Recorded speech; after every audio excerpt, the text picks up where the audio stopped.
So we in there? We're Hmm. propagating as well for there. It's not quite. Okay. And thanks for everybody coming to the in the Zoom. All you Zoomers over there across the world. This is exciting. Zoom, zoom, zoom, zoom. Sure. And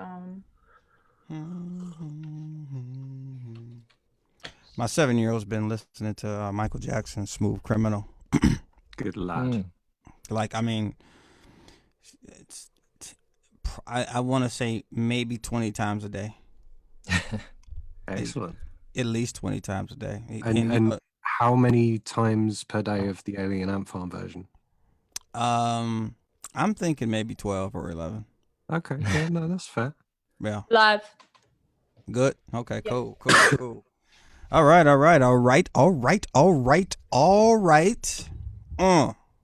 Man, October 30th, tomorrow's Halloween. Like, you I dressing up? run.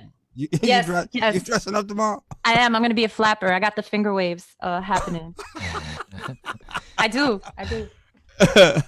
Well, I'm always dressed up for Halloween. Every day is Halloween for my face. Thank you everybody for showing up here. I don't know what number we on. What number are we on, Likey? 105. 105. Okay. Oh, Yes. man. Okay. Well, 105. We're doing well. This is an amazing webinar. DAW comparison is what they call it. Is what we call it. Is what someone calls it. Hey, IC Music, where we train the totally blind and visually impaired in audio production and studio engineering as it pertains to adaptive technology and techniques. Our sponsors are Avid, AVID.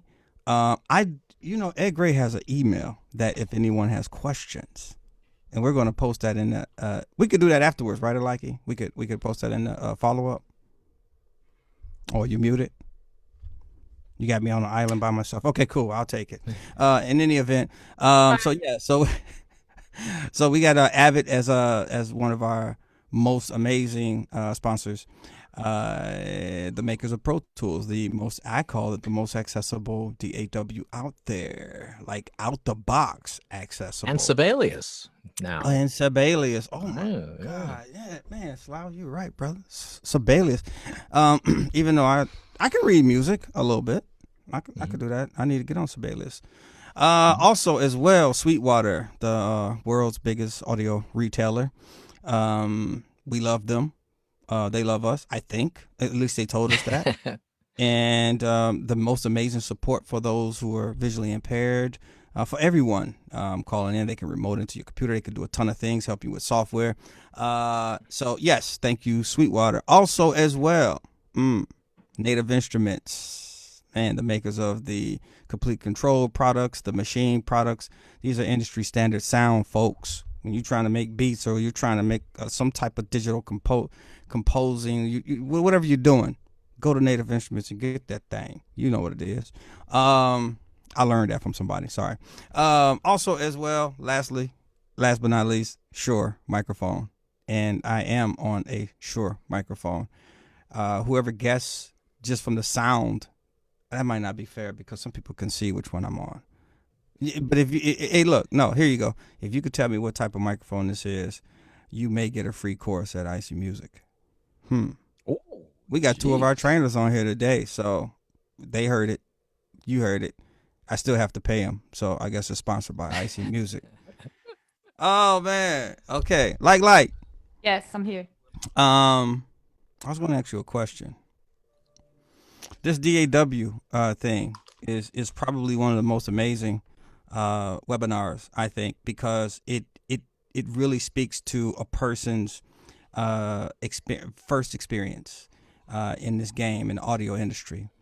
And even if it's a hobbyist or someone who is vocationally driven, this is probably one of the most important decisions you'll make as far as technology is concerned. And this is please know that this is not a competition. This is just strictly giving you some insight on how this thing makes sense when you're making decisions. And this has been discussed for quite some time, but a buddy of mine in Queens, the story. I'm gonna look this guy up. I'm gonna see if we could get him on here today. But he came up with this idea, and I want to say it's about 6 months ago we came up with this idea. We was supposed to do it. It was as a webinar, and it didn't happen one time. It didn't happen 2 times, but it happened the 3rd time, which is the most important time. Mr. Sly Halliton, ladies and gentlemen. Yay. I cracked myself up, man. Yeah, man. Thank you for coming on today, man. Once again, this is about the 16th time you've been on here. Out of the 105 times that we've been it's an honor. It's always a pleasure. Yeah. Should I talk a little bit about this thing, sort of like a let's preamble, or go around the table first? Let's do that. Well, yeah. Let me introduce everyone first. Yeah, Yes, exactly. yeah. So Sly will be representing, and I'm saying representing because if anyone has heard prior to this the presentation, each one of these titans, right? Titans. These guys are amazing in working in these DAWs, and each one of these guys did a presentation that kind of took 10 tasks, and out of those 10 tasks, what they did was they did a very short demonstration to show you the workflow within those DAWs. So Slough will be representing Pro Tools, of course. But all the time, first in the presentation, you hear the funniest blind man on that side of the pond, because I'm the funniest one on this side of the pond. Of course, Mr. Scott Chesworth representing Reaper. Good afternoon. He's so funny. Living all up the to women, the hype, one line at a time. all the women say, "Oh, he's such a sexy voice." God, get out of here, please. Hey, and then I just met this gentleman today. Very kind gentleman, an amazing saxophonist, representing Samplitude. And this will be the first time a lot of people have heard of Samplitude and knowing that it is accessible as well. Mr. Steve Spamer. Hello there. Thank you very much. It's a pleasure to be here. Thank you. Sure. The new guy. Sure, exactly. One of IC Music's esteemed trainers, representing what is this called? Logic Pro. I think they still calling it that. I don't know if they call it Logic 10.5 Pro. I don't care what they call it, but he is a pro. Mr. Stephen Martin, ladies and gentlemen. Hello. Oh, look, this is guy, Barry White. All right, I got you, brother. So yeah, thanks guys for showing up on time. That was amazing. But getting right to the meat of the matter here, Mr. Slough, you came up with this idea. You were adamant about it not being a competition. Can you just give us a little bit Sure. about this whole thing? Yeah, well, it's actually changed a bit over time. Originally, in my mind, I was just thinking to myself, for purely selfish reasons. I was thinking, I'm a Pro Tools user, but like I wonder, geez, how would you do this particular thing in Logic or Reaper? And I have both, but I just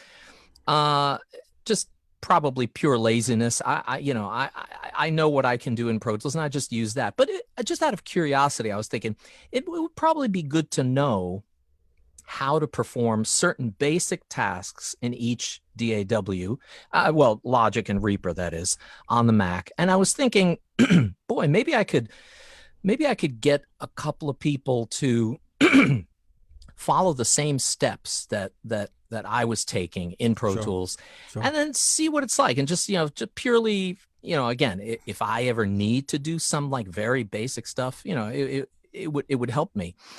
And I mentioned that on a particular WhatsApp group, and then you, Byron, said, "Oh yeah, that's a great idea. Let's do a webinar." And I was like, whoa, wait.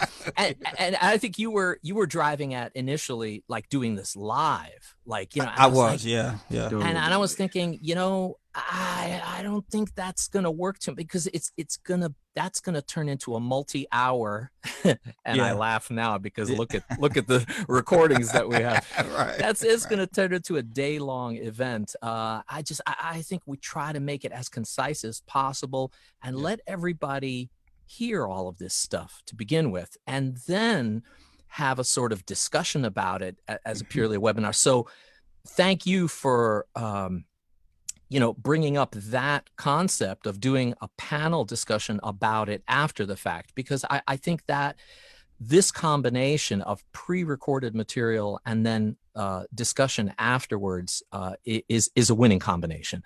Sure. And also, thanks to I think it was Scott who had the idea, is like, what about maybe we should include Samplitude? And I thought, oh, you know what? I didn't even think of that, because I was, again, purely for selfish reasons, I was Right. thinking Right. Mac only at first, kind of like apples to apples. But then I realized, most users who are on Reaper, blind users, Yep. the majority, I'm sure by far, are Windows Sure. users. So why not just keep it Windows? And there are a significant number of Samplitude users out there.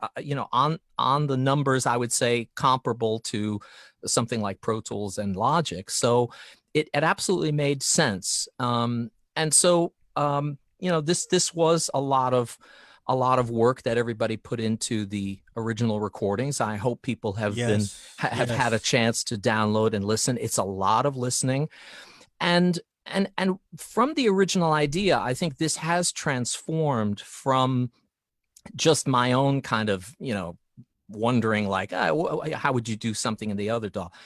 It has transformed into more of an educational sort of tool. I don't know, maybe it's too strong word, but basically for people who have never seen anybody working in Logic or Pro Tools or Reaper or Samplitude, it gives them some type of perspective, at least, into what the experience is, the degree of feedback, how intuitive is something. I mean, a lot of people, have their favorite workstation, and that's great.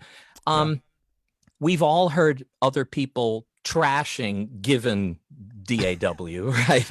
Say, no, I could never work.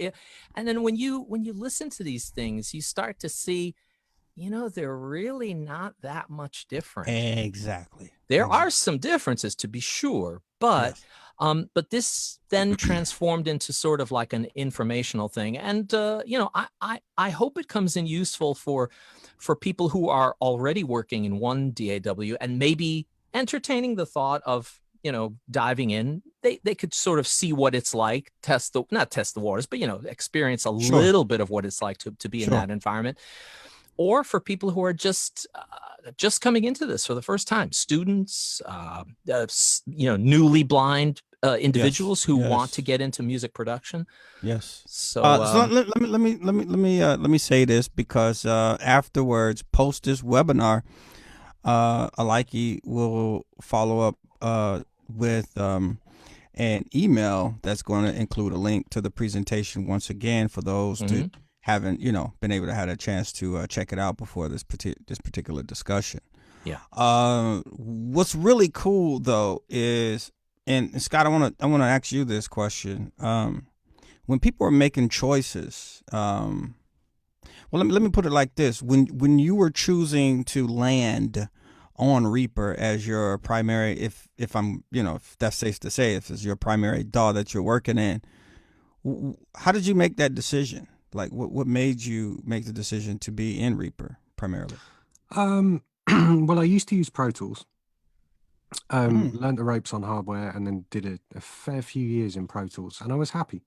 And then I got my laptop stolen from under the table of a pub that I was in, and at the time, Pro Tools in Mac OS X wasn't accessible. This is going way back, like before VoiceOver was a thing. And so you had to buy, excuse me, you had to buy like an older Mac that could run Mac OS 9. and it was just a bit of a faff, really, to do that. So I thought, well, okay, I've already got a Windows laptop that's fairly powerful. Yeah. I'll have a look and see what accessibility is like on the Windows side. So then I did like 3 sessions in Sonar, which was the thing that everybody was using at the time, which I maintain to this day were the worst 3 sessions of my life. It was like trying to make music in Microsoft Word. Realized that was not going to agree with me. And then purely by accident, just sort of stumbled across a Russian guy who was developing Reaccess at the time. He'd just gotten started, which was the original accessibility bridge for Reaper. And I just kind of got hooked on, I don't know, I think it was mainly Cocos, the company, that drew me in. I sort of got hooked on like how connected they are with their users, and how, even though I was like a relative newbie at this point, I could The creators of Reaper. Yeah, and I kind of got hooked on, like, even though I was a newbie at this point, I already kind of had a voice that I could communicate with the company about accessibility stuff, and I could kind of steer it, and I just kind of got hooked on that, and then that kept me interested for long enough, I guess, that at some point I realized, oh, I actually know quite a lot about the software now. Yeah. And I've been there ever since. I'm gonna reverse a little bit. Sly, what made you decide Pro Tools? Why did you land on Pro Tools as a user? Well, if for me, I was originally a digital performer user, so that was going back to when I was visually impaired. I had some degree of vision, so if I used the screen enlarging program enlarge on the Mac, I could zoom in it, so I could get around digital performer pretty well. When I went to school, I had to use Pro Tools because that's what they were teaching, and so around that time I discovered that Pro Tools really worked well with the screen reader, and I was getting to the point where it was becoming more efficient to use a screen reader screen reader rather than trying to zoom in on things. Gotcha. And right when I was analog based in the studio with a multi-track and an analog console and everything.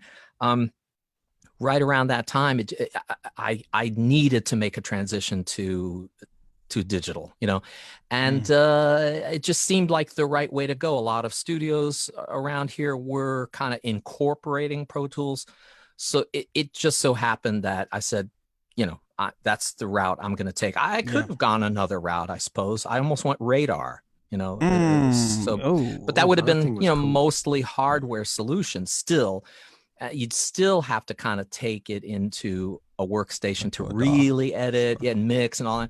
Yeah, but anyway, I just happened to go straight Pro Tools. What year was that? What year did you get on Pro Tools? I went Pro Tools full time 2001. What about Reaper for you, Scott? 2008, I think, somewhere around there. Titans, yeah. I mean, I haven't learned anything since about 2010. Hey, Steve Spamer. Hey, man. Hi. Let me ask you this question, because I'm gonna ask you the same question. Samplitude. When and why? When and why? Yeah. I'll reverse the questions. The why. Okay. So I like Scott just says, Sonar was the kind of place to be, from what I remember when I used to use. I got my first computer in about 2008-ish. So prior to that, really? I didn't have a computer at all or anything. Ooh. And so I went straight into the Sonar side of things and was just using that. Obviously, that came to the end of its life, and it was kind of really stretching things out with the Sonar V8.5 or something like that. And so when that was kind of acknowledged that we needed to look for something else, my first port of call was Reaper, because that was the obvious choice. And basically, to cut a long story short, Reaper, for whatever reason, didn't click with me. So like accessibility doesn't always translate to usability for some people. You know, having great access is fantastic, but you have to kind of click with the feeling of working within a DAW. Good point. So that kind of spurred me on to look for something else, just pure luck than judgment, really. I looked at a lot of other DAWs and stuff, and then I came across Samplitude, and basically it offered a lot of possibilities to be able to make accessible. You know, it had a lot that was accessible out of the box. They'd already done a little bit of work for the visually impaired prior to me coming across it, and that was primarily for German users. And so basically I started the journey of making Samplitude accessible. And I started that initially with Mr. Tim Burgess. Basically at the start, Tim was just out of work. He had the chops for DAW scripting. Yep. So we kind of worked together on it for about 3 months, and Tim taught me DAW scripting, and since then I just took on the mantle, and it's been, you know, a one long development process from there. So it's been a very bumpy journey. Yeah. But where we are now, you know, is a really good place. But the reason I chose Samplitude and went through that route rather than Reaper was simply because of what I just said, is that I think Reaper is probably the most accessible, inclusive DAW out there. But for it, unfortunately, it just does not click with me, and I can't really articulate why. But Samplitude, from a very early point, I just clicked with it. I just liked it. I felt comfortable using it, hence why it just continued with the development. And I thought, if I like using it, there's other people that might like using it, and it offers that choice rather than everybody having to use something simply because it's accessible. And having a choice, one may fit with them better than another one. And so like this comparison for a start is amazing, because visually impaired community have 4. Yes. You know, this is a young thing. Yeah, this is a young thing, you know, these choices, you know. Yeah, so that's basically why I ended up at Samplitude. And, you know, just to finish off on that, is that through the journey, you know, I've created a very, very good relationship with Magix, the developers of Samplitude. Ooh, okay. And there's some, you know, they are working with me directly now to make, you know, certain aspects of it. There's no kind of ultimate goal, but to try and make it as natively accessible as possible. Do you know a website for Magix so people could? It's just magix.com. Magix.com is their main site, but you know, they do a lot of products. So they do everything from, you know, your video and photography stuff to Vegas Pro, the Samplitude, Sequoia, and everything. And that I just mentioned Sequoia. If people are not aware of that, so Samplitude is kind of the little brother of Sequoia. Sequoia is the big boy, and is used heavily within broadcasting houses and studios, film studios, music, and stuff. Yeah. And Samplitude is, you know, virtually a mirror of that, apart from about 5-10% of it. So actually, the efforts of making Samplitude accessible actually translate to making Sequoia accessible as well. Gotcha. So it's kind of a 2-in-1 type of thing. That's good to know. Yeah. So that's my story, really.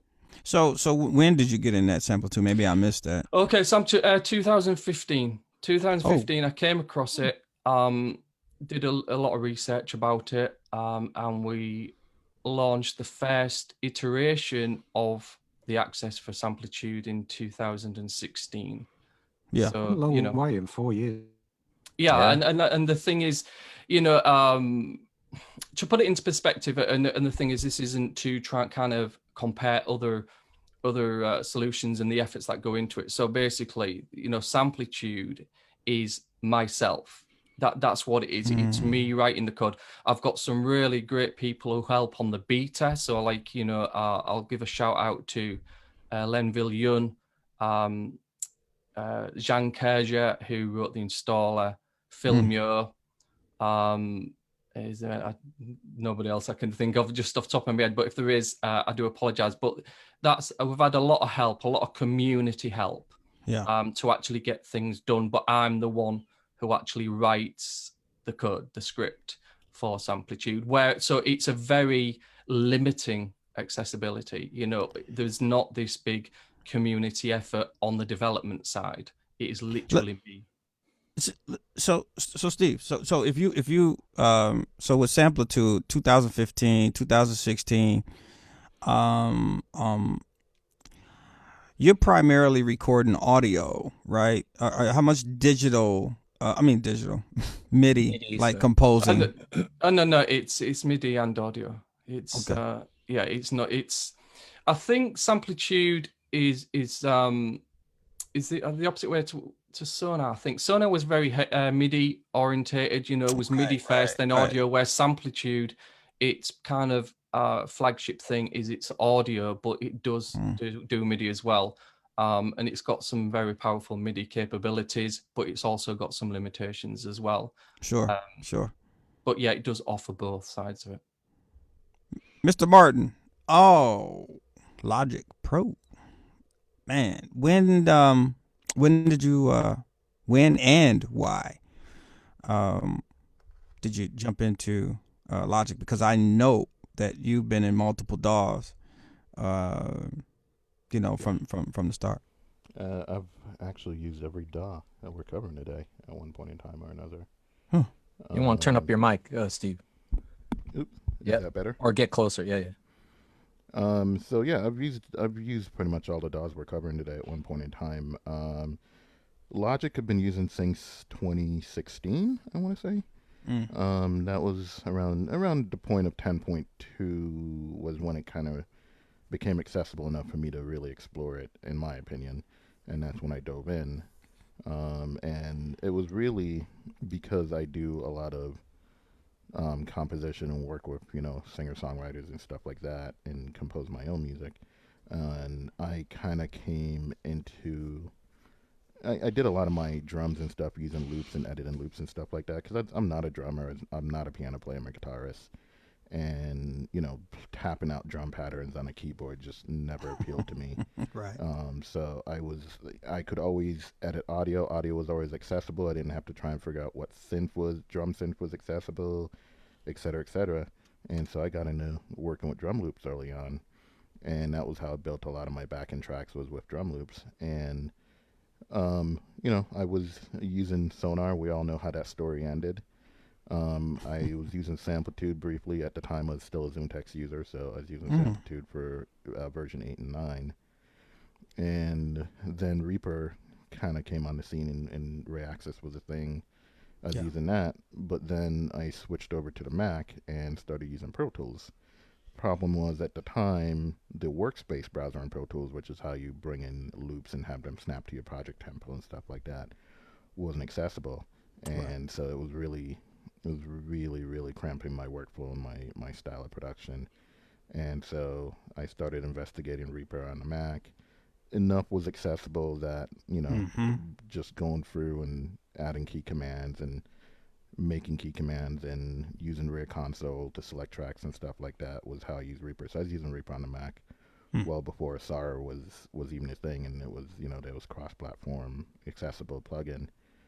And once Logic became accessible, I kind of started looking at it from the standpoint of, I've been wanting to look at stuff like Drummer, and it just comes with such a massive library of synth, and not being a piano player, not being a keyboardist, I had zero reason to really invest in a synth library. So Logic and GarageBand was just kind of like, I have access to synths and drum sounds and whatnot. And the more I used it, the more I played with it, the more I kind of realized how much easier it was, especially from a composing standpoint, to work in Logic. And Reaper just became less and less, and Pro Tools. I still had a Pro Tools license from time to time, and I just stopped renewing that because I realized I haven't opened Pro Tools in like 2 years. And then eventually I slowly stopped using Reaper as much as a day-to-day DAW as I got more and more familiar with Logic, and haven't looked back since.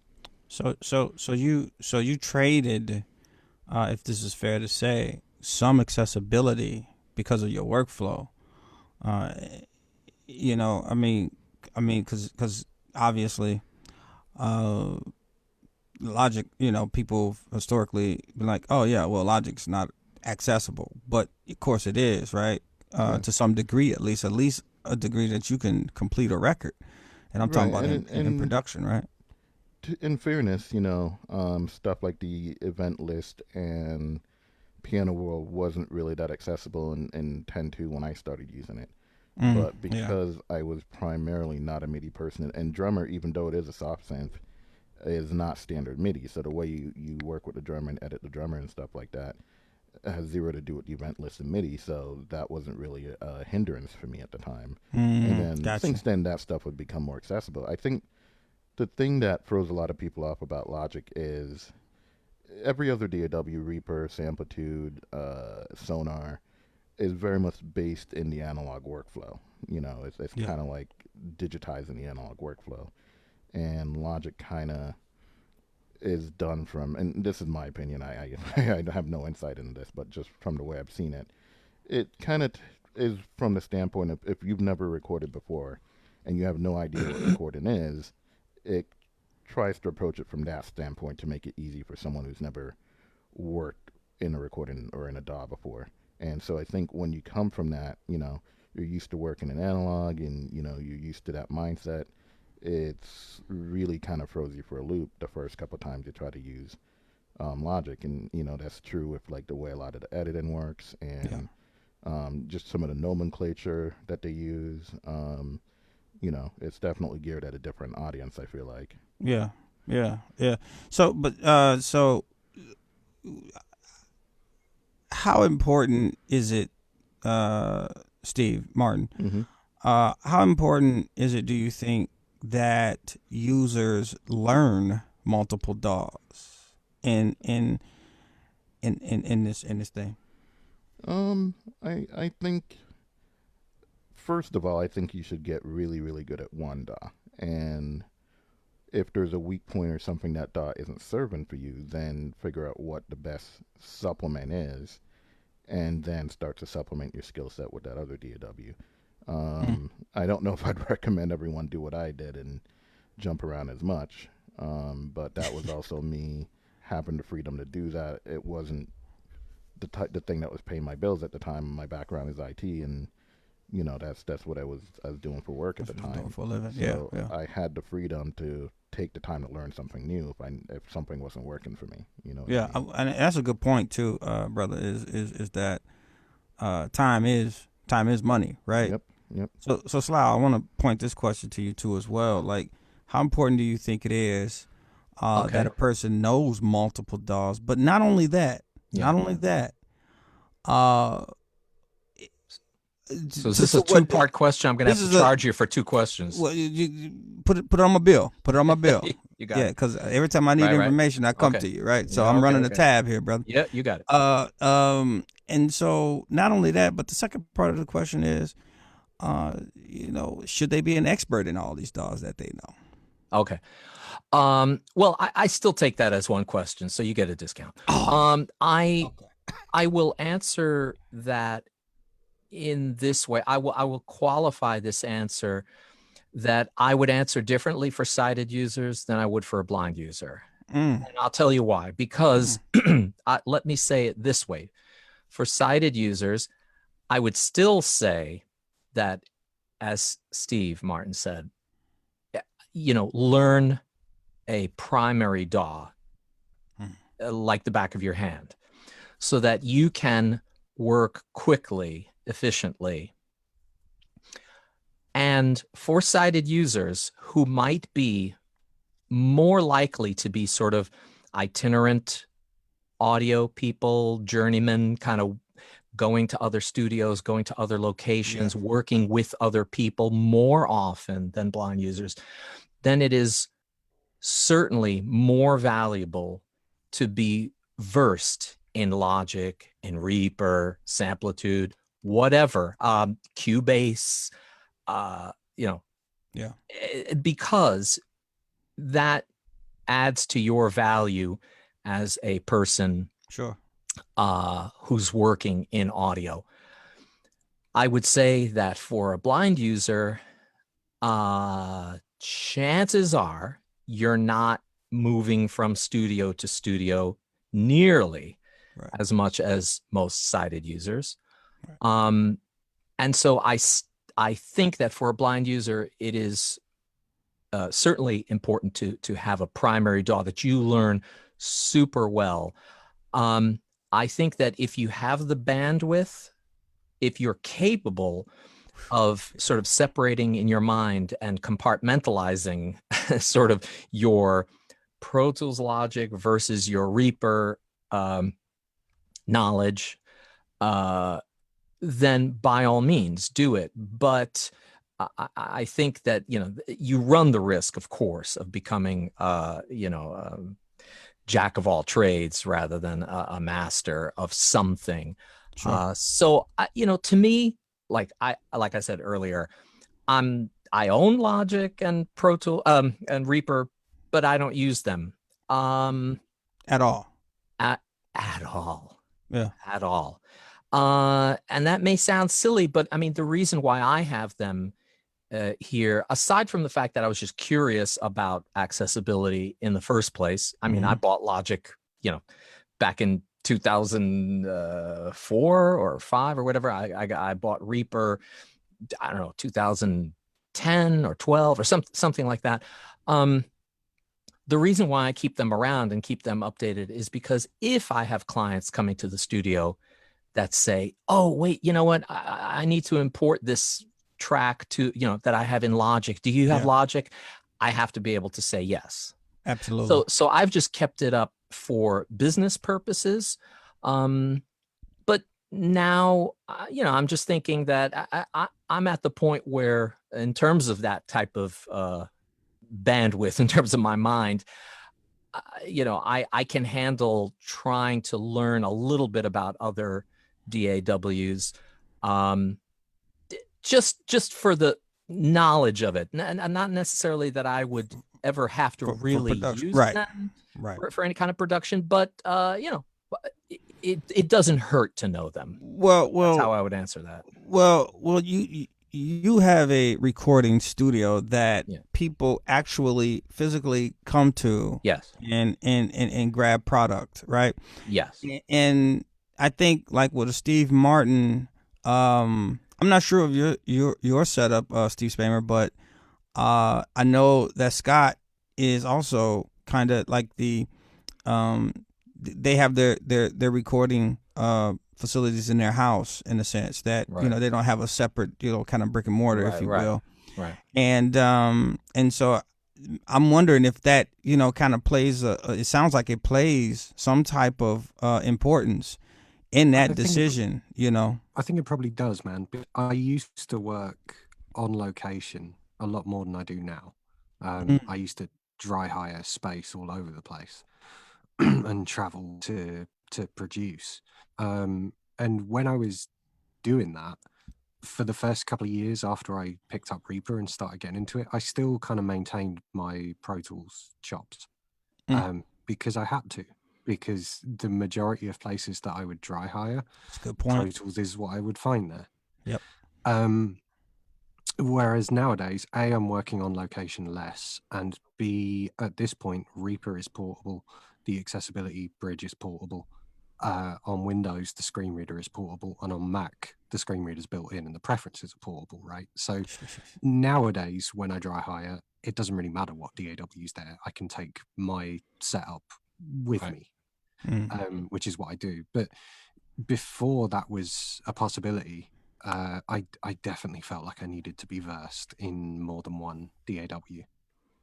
So I just want to mention to the people that we're going to be opening the floor for questions. So if you have questions, please raise your hand or, you know, chime on in. But before we get to that, also I want to mention again that if you haven't heard this presentation, the presentation consists of 10 tasks being performed by these four gentlemen in the DAWs, right? That they're representing here today, and it is amazing. It's crazy. It's insane to put these things side by side. There's nowhere that I've heard this done, not even on a cited level. I don't think to this particular degree. And I just say again, man, thank you, Slough, for even coming up with that idea and seeing it through to the end, because it was really, you guys really put that whole thing together. So I appreciate that. But Scott, when a lot of this webinar right here, the main reason why I thought it was important was because that's one of the number one questions. Well, what DAW should I be in? Well, and I'm like, and it's, as a beginning user, the first question I ask them, what is it that you're doing production wise, or what are you looking to do, or what floats your boat? Yeah. What kind of things do you think, Chesworth, what kind of things do you think people should think about when choosing the DAW?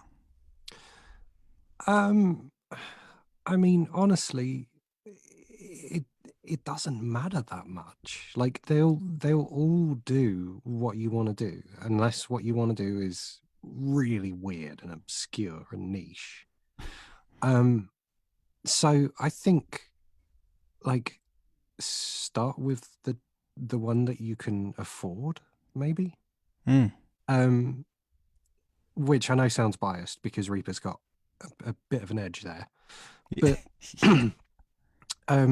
and start with the one that comes with the content that's going to be most useful to you. So, for example, if you're someone that's almost entirely MIDI based, and you're someone that doesn't have an existing bunch of sample libraries and synths and that kind of stuff, if you don't have a big collection of those licenses that you can bring with you, then Reaper probably isn't your best starting point, because it comes with really good stock plugins for audio, but next to no instrumentation. Mm-hmm. And so in that situation, Samplitude, Logic, Pro Tools, any of them will win hands down. Whereas if you're primarily an audio person, I think a lot of what you're paying for with Samplitude, Logic, or Pro Tools is the bundled content. But if you're someone that's going to be creating all of your own content from scratch and it's primarily audio, then maybe Reaper's a good fit for you. Well, it's kind of my question to you again, Scott. Like, what is the type of production you do primarily? Oh, right. Sorry, I didn't realize you're asking about me. No. I mix and master for bands and artists primarily. Do a little bit of editing for podcasts and that kind of stuff. Gotcha. I sort of take what I can get, realistically, work-wise. I can't be too fussy these days. But it is primarily audio based here. Occasionally I'm firing up a synth and kind of doing a little collaboration and writing parts for someone, but most of the time I'm polishing up other people's recordings and kind of putting them in their best light. Yeah. What about you, Steve Spamer? What's your primary? What's the lion's share of your production? I just put myself as a hobbyist, so I like doing both sides of it, really. So I like the audio and the MIDI side of it. So I kind of like, I've got a lot of libraries. So, I like doing orchestral stuff or just anything that kind of comes out. But equally, I do the audio if I need to record anything for people, messing about. But I'm just primarily a hobbyist. I don't do anything particularly for other people unless they ask me to, record some sax or something like that. So would you say you're a hobbyist in terms of scripting as well, Steve, or is that more of a commercial kind of venture? No, I'm a hobbyist. Well, it's in accessibility. I think we all can kind of agree that it's a difficult area to actually earn money, really. And when I started this, I basically, people say to me now, you should have charged for the scripts that you do.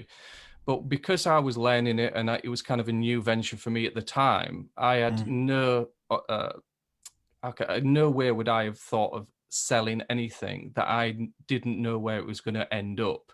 Yeah, makes sense. You know, so I'd feel obliged to them people. So hence why it was free, and it is free. And the hobby side of it, it's turned into virtually a full-time job for nothing. And that, yeah, it does, because Well, that was why I was asking, man, because it's a lot of work that you've taken on just for a hobby. Well, you don't know what you're taking on until you do it. And the thing is, you start off with no users. Okay, so you start off with, I quite fancy just trying to have a go at this. So you do that. And then a couple of people jump on board, and then another couple of people jump on board. And then before you know it, you've got people that are not just experimenting with the software or taking a look at it. They're actually relying on it. Yeah. You know, we've got people in TV, in radio, you know, who use this on a daily basis for their job around the world. Wow. And that is quite a bit of pressure on my shoulders to kind of maintain it, to, you know, fix things, to try and make things more accessible, things that are accessible, you know, knowing the limitations. And the ultimate goal, which is going to be very contradictory here from my point of view, is that the whole point of Samplitude Access is not to have Samplitude Access. So it's to start it, to do it, and to ultimately reduce that need for it, so that somebody could just open Samplitude, use whatever screen reader they want to use, and just use the DAW. So that's the process that we're just starting now, is that I got to a point, but now I'm removing code because there's no need for it anymore, because it is being made natively accessible. So all my hardware... The ultimate goal is for you to be able to have a day off, right? Well, the ultimate goal for me is, if it was a job, is not to have a job. Yeah. You know, it's kind of self-destructive, really, is that I've put all these hours, of thousands of hours, I don't know, I wouldn't like to say, to not have it, which is a bit ironic. Arguably, though, you've learned a marketable skill by doing that. Like scripting, there's always going to be a need for dual scripting in like corporate circles and that kind of stuff. I think there is, but I think you going into a realm of there are some you know, gurus in these arenas, and I wouldn't even attempt to step into that kind of thing. You know, I can do things, you know, to a point.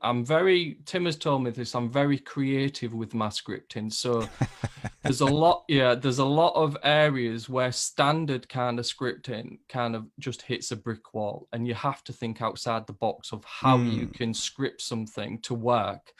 Because one thing with Samplitude, and I'm not sure about the others, so maybe this is something that I can mention, is that one thing that I did from the very start is to try and do things as a sighted person. So this accessibility solution is not a blind shortcut. It is not a shortcut for visually impaired people to use the DAW. You are using it. You are using it the same as a sighted person. Sure. So once you can use Samplitude with the scripts, you theoretically could turn off your screen reader and use it without the scripts if you know what you're doing when you're pressing buttons. It's there to enhance, you know, the feedback, basically. Let me ask this, Steve. What is Magic's what is their how can I put it, like motivation to make this thing accessible, if you've already put forth quite a bit of accessibility to the community in their product? Because it sounds like you're kind of like, you know, an architect at this point, right? Because you're kind of the flow, right? Yeah, I understand. Well, it's not always black and white, so there's a lot of gray area here. And Gotcha. First of all, without the solution, Magix would not have been interested, because it's kind of a proof of concept. So I'm sure with all these developers and the owners of these products is that they've been inundated over the years by blind people saying, can you do this? Yeah. Can you do that? Can you do that? But there's been no follow-up, where this project has kind of asked them and then gone ahead and done it and proved to them, look, your product is here. It is, there's a good possibility that your product can be made further natively accessible. You should really step into that arena, because accessibility is not a negative thing. It is a win-win situation for everybody. Absolutely. So if you make your software inclusive, you are taking a bit of that market. It's good publicity, it's good PR, and you are enhancing your sighted users' experience as well, because the workflow you get as a blind person, I think we can all agree, in many areas can be classed as more superior than clicking around with a mouse and stuff like that. So it's been a long journey, and they've we haven't said we have to reach this point. It's basically, let's just take it as it bit at a time, work with it, and to see where we end up. Absolutely. Yeah, I didn't want to pull you into a philosophical thing there, but I was curious because, I know that accessibility is on the rise in the industry, especially in the tech side of things. Well, like Complete Control has proved that, and Native has come out and actually said that. What was it, 1 in 20 of their users? Yeah, it's like 5%. 5%. Yeah. And if someone could go back to their boss and say, look, by doing this, you could increase your market by 5%, they would snap your hand off. Yeah. So why not do it? Why not move into this area? And like I said, it's a win-win for everybody. There's no negatives. And maybe that's what they've kind of seen, that opportunity, and they're exploring that possibility and moving into it. I'm not saying that the running the horses and coaches through that thing, you know what I mean? But right. They're on board. For sure. Like. Can you hear me now? I can hear you. Ooh. Wonderful. So hello, Byron, everyone. All right, Shelby Roberts, you're good to go. Shelby has their hand raised. You're unmuted. Shelby. Hello, Shelby. Hey, this is Shelby from Texas. Hey, Texas. What's up? Going. I'm doing well. I think they're doing well too. Yeah. Well, first of all, thanks for putting on this seminar. I'm just curious, what does DW or DAW stand for? Digital Audio Workstation. I'm sorry, what? Digital Audio Workstation. Oh, okay. And can you just do it for music, or can you do for audiobooks too? Do they use it for audiobooks too? Or yeah. Podcasting, like spoken word type stuff. Anything that you need to record and edit, basically. Anything. Oh, okay, great. Yeah. Okay, thanks. And Shelby, I encourage you to there was a webinar we did 2 weeks ago or 3 weeks ago with a young lady named Satana Howery, and she is a blind voice actress. And I signed up for it, and I totally forgot. My friend Isaac joined it, but I forgot all about that. I was like, darn it, because I'm all about voice acting too. Yeah. You should go check that out on Facebook Live, man. Satana is the boss. Absolutely. What is your Facebook page? It's IC Music LLC. So ISEE LLC. IC Music LLC. Okay. Absolutely. All righty then. Thank you. Okay. All right. Nice meeting you, Shelby. And thanks for the question. So this is just some housekeeping. I think we got a kind of large number today. So when you guys and gals get these questions coming, normally I know we can hang around and we can kind of kick the gems and the jams. But we probably not gonna be able to do that today. Like. Okay, so Marty Hutchins, why not Adobe Audition Ooh, A Q&A, by the way. man, thanks for that question, Marty. As in, why wasn't that in the comparison? No, probably why are we not even talking about it?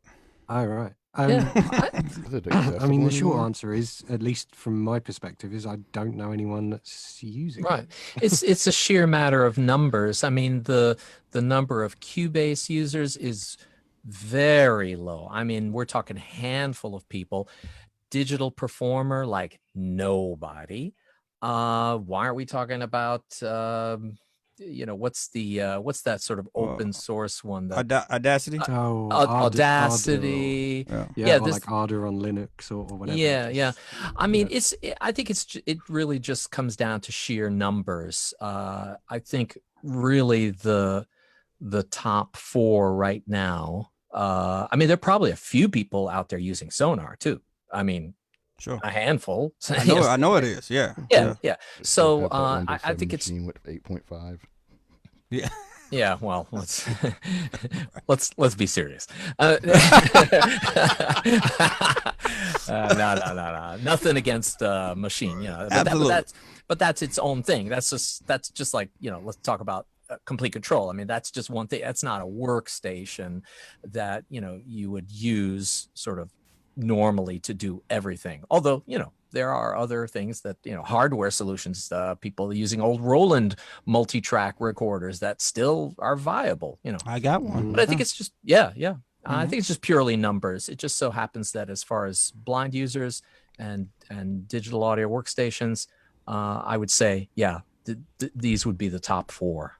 I mean, and let me throw this out there too, because Avid, and I can speak to Avid. I can speak for Avid because obviously, I mean, they put so much into accessibility. These companies are showing that they actually give a hoot. And so that's kind of where I'm going to put my dollar at. I mean, I am a Pro Tools user. I am totally blind. I make money in the recording facility here. And, I couldn't imagine being in a DAW that, and I'm not saying, that Audition doesn't support the blind community, because I haven't heard much about it. But what I will say is that the support that Avid puts forth, and I'm speaking about Avid because I personally use their product, is unparalleled. So that would be one of the reasons, I would think. Mm-hmm. Anybody else have any reason? No, why not? Maybe so.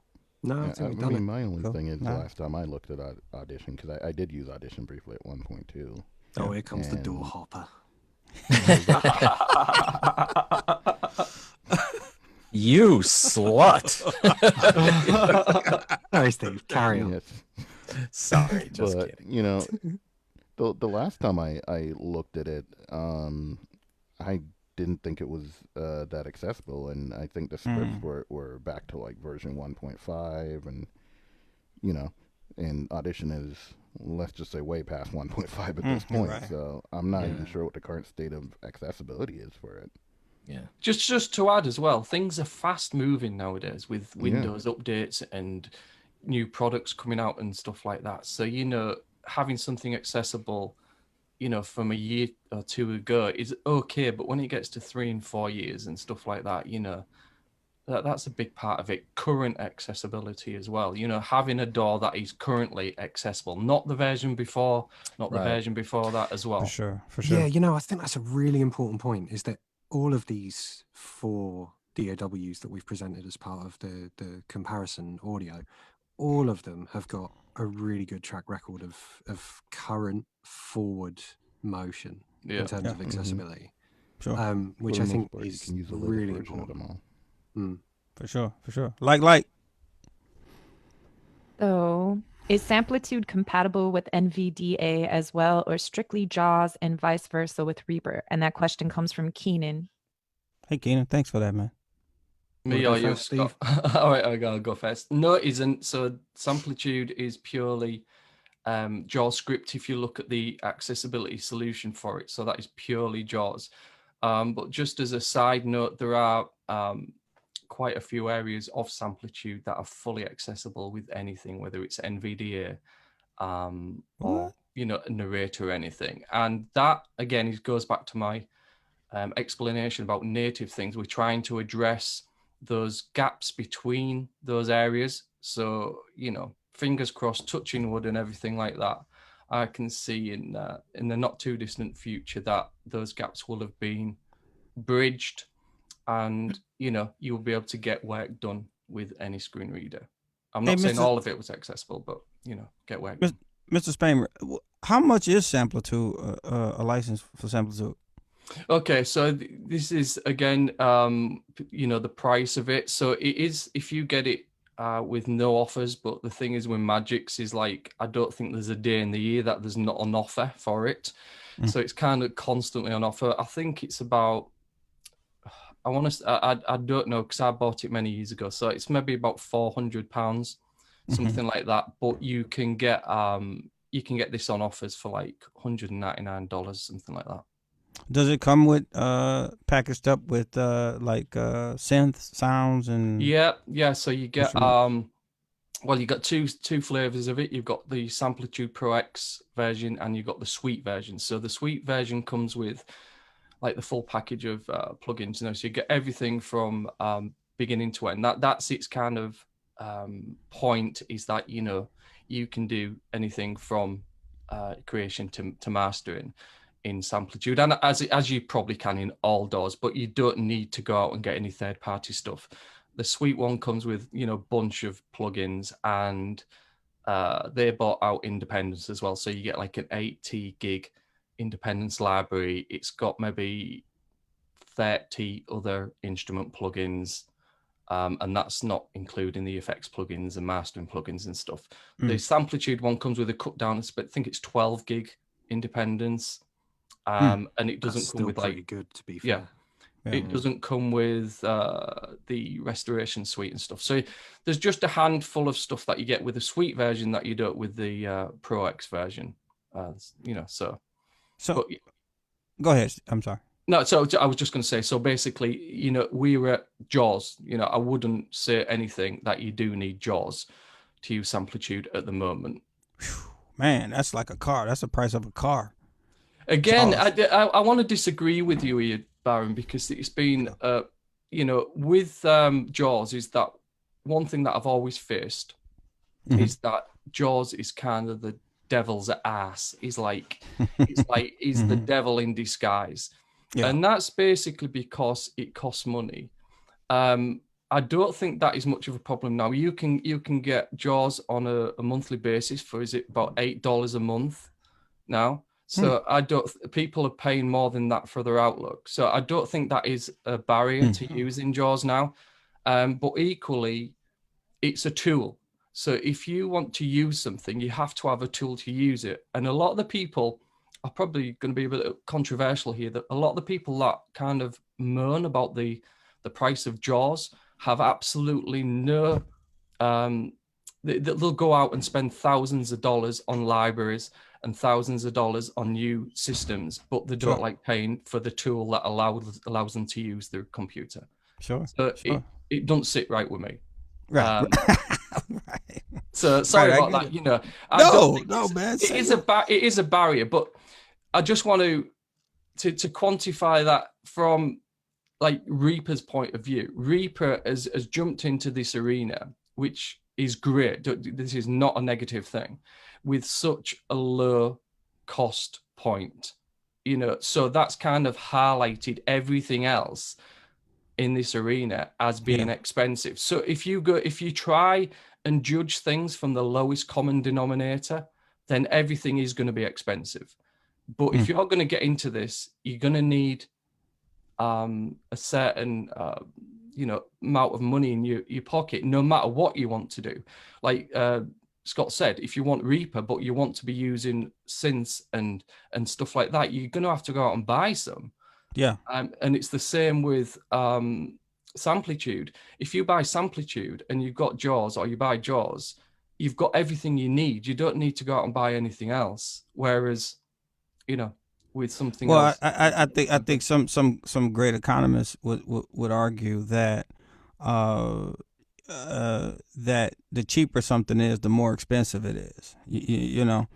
It's about these barriers to think, and sure. I don't think as a very small community we need to be putting barriers up between ourselves. There's so many lines written in the sand between us all that we don't need that. We should be inclusive, and part of this webinar is to highlight the options we have as a community, which should be celebrated, rather than trying to put barriers in between why something might not be as accessible because it's financially not accessible. Is that if you can't afford something, then we've got an option. We've got Reaper. It's fantastic. Even if you've got lots of money, you've still got Reaper because it's a fantastic tool. Sure. But if you've got money, you have to invest in what it is you want to do. You cannot buy a great workflow that fits with yourself simply by trying to keep it cheap all the time. Stephen Martin. Oh, sorry. Sorry, I'm going on. Go ahead. no, I was gonna say Stephen Martin. What is Logic? What's the cost to entry? Byron, before we start doing costs, can I just jump in and answer this guy's question about screen reader compatibility for Reaper? Oh, you can't. Yeah. All right, cool. So in terms of screen reader compatibility, you can basically use whatever you want. The Asara development team, which is Asara is the accessibility bridge. I think at this point all of us are using MVDA. We do some testing with Narrator. We don't do that much testing with JAWS, but Jim Snowbarger, a long established JAWS scripter, takes care of JAWS scripting for us that enhances the user experience for JAWS users. Also compatible with Narrator, with Supernova, basically any screen reader which supports MSAA, which is all of them at this point on the Windows side. And over on the Mac side, it's accessible with VoiceOver. So it's true what Steve was saying, that Reaper doesn't really come with any instrumentation. I guess what I'd say to respond to that is there's a pretty good community effort around collating and distributing free and open source instruments. And I'd agree with that as well. Yeah, at this point, that pack is up to I think it's like a couple of hundred free and open source instruments, and they're not all fantastic. Some of them are kind of people's uni projects and sort of hobbyist developers that got an instrument or a plugin to a point where it's kind of functional, and then they sort of abandon the project. So it isn't the same thing by any stretch as paying a bit more for the DAW in the first place and getting a library like Independence, for example, that comes with Samplitude, that's real kind of high-end mix ready sort of pro level stuff. This is a bit more of a lucky dip, and you're going to have to sort through some junk. But there is a decent amount of free instrumentation out there for you to sort through if that's what you want to do. Stephen Martin, costs to entry. Oh, I forgot to say about cost. Sorry. I'm coming back to you. Don't worry about All right, cool. Don't worry. Go on, Steve. So Logic, as it stands, is usually about $200 US, and that pretty much includes somewhere in the neighborhood about 60 gigs of loops, soft synths, sound effects, pretty much anything you need to make a production happen. And yeah, there's plenty of stuff on the radio with stock Logic sounds in it. Yeah. So $199 App Store. Say that again. Right. $199 App Store. Yep, and a little trick that a lot of people don't realize, especially with the holiday season coming up, because you buy it directly from the App Store, grab those iTunes gift cards when they're on sale for the $100 cards are on sale for $80 or $75. Get 2 of those, you can get Logic and still have $50 to spare. So thrifty. Yeah.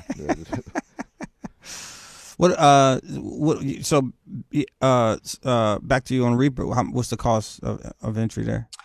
So there's 2 licenses. There's the non-commercial license, which is $60 for 2 major versions. The cycle for 2 major versions means you'll be licensed for somewhere between sort of 3 and 4 years. and the non-commercial license is $60, and it assumes that you're making less than 20,000 US dollars a year from your work with Reaper. If you're making more than 20,000 US a year from your work with Reaper, first of all, I want to know how it's done, and then the license cost goes up to 225. Okay. It's purely an honor system. No one checks.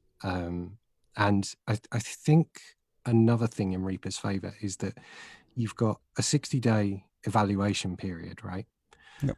But at the end of that 60 days, it doesn't restrict itself in terms of features at all. All they do is display a nag screen for 5 seconds once a day that tells you how long you've been using it for, and just kind of gives you a bit of a nudge and says, "Oi, come on, if you've been using it for this long, you really should buy a license." Yeah. But essentially, you can take as long as you need to evaluate it.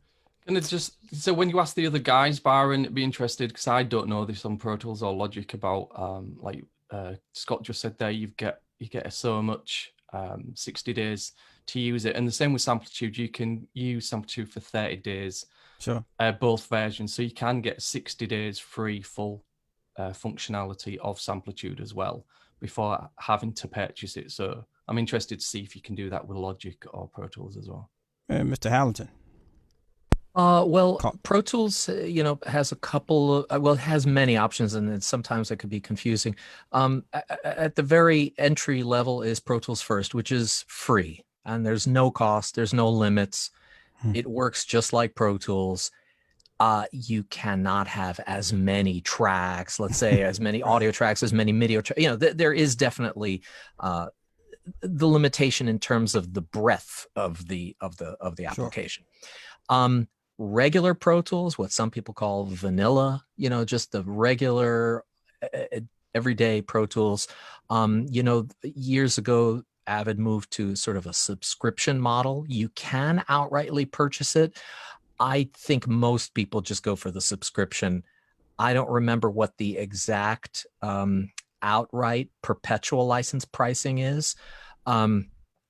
But I do know that 600, I think. I think it may be 500 or 600 the first time. Yeah, the first time. Or if 100 for a year after and then that. it's like 100 per year after that. You can also subscribe monthly. I think it's like $25 or $29 a month, and you could, no obligations. You could just stop it whenever. Of course, there are the educational discounts, which are typically half. And then, there is the Pro Tools Ultimate, which, that's when you get into more advanced automation, surround sound mixing, all those kinds of, it's everything that Pro Tools has to offer. That is definitely something like $9.99 for the first year, or something like that, and then it's like $400. I know that it's $400 a year after that, as a subscription.